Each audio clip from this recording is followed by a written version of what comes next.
Right now, as you watch this, there are roughly 2 trillion galaxies in the observable universe.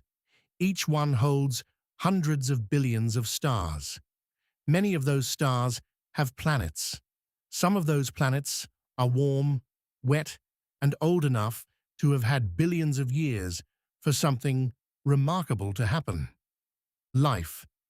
And yet, despite all of that, we have not heard a single word, not a signal, not a whisper, not even a knock on the door. That silence has haunted scientists for over 70 years, and the answer, if there even is one, might be the most important thing humanity ever discovers. The year is 1950.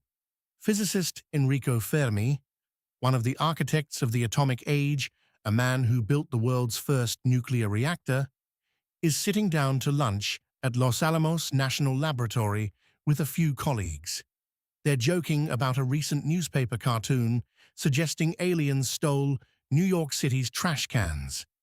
The conversation moves on, but then Fermi goes quiet, and out of nowhere he asks, "But where is everybody?" That offhand remark became one of the most profound unsolved problems in science, Fermi's paradox. The math says alien civilizations should exist. The evidence says otherwise. Our galaxy, the Milky Way, contains roughly 300 billion stars. About half are thought to have planets.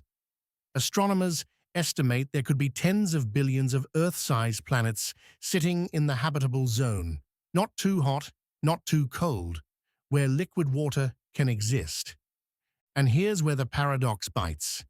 Even if only a tiny fraction of those worlds developed technological civilizations, they would have had plenty of time to spread across the galaxy. At sublight speeds, not science fiction, just physics, a determined civilization could colonize the entire Milky Way in a few million years. Our galaxy is over 13 billion years old. So again, where is everybody? In 1961, astronomer Frank Drake tried to put a number on it. He designed the Drake equation, a framework for estimating how many communicating civilizations might exist in our galaxy right now. It multiplies together factors like how many stars form each year, how many have planets, of those, how many develop life, intelligence, technology. Plug in optimistic estimates and you get millions of civilizations. Plug in pessimistic ones and you get possibly just us. The equation doesn't give answers. It gives clarity about our ignorance. And scientists have been arguing about it ever since. So what's the explanation? Scientists have proposed many. None is proven. All are unsettling in their own way. Economist Robin Hanson suggested there's some catastrophic step, a filter, that almost no civilization survives. The terrible question is whether we've already passed it or whether it still lies ahead. If it's behind us, we're rare survivors. If it's ahead, it could mean almost every civilization that reaches our level eventually destroys itself. Maybe complex life isn't common at all. Earth's situation is almost suspiciously convenient.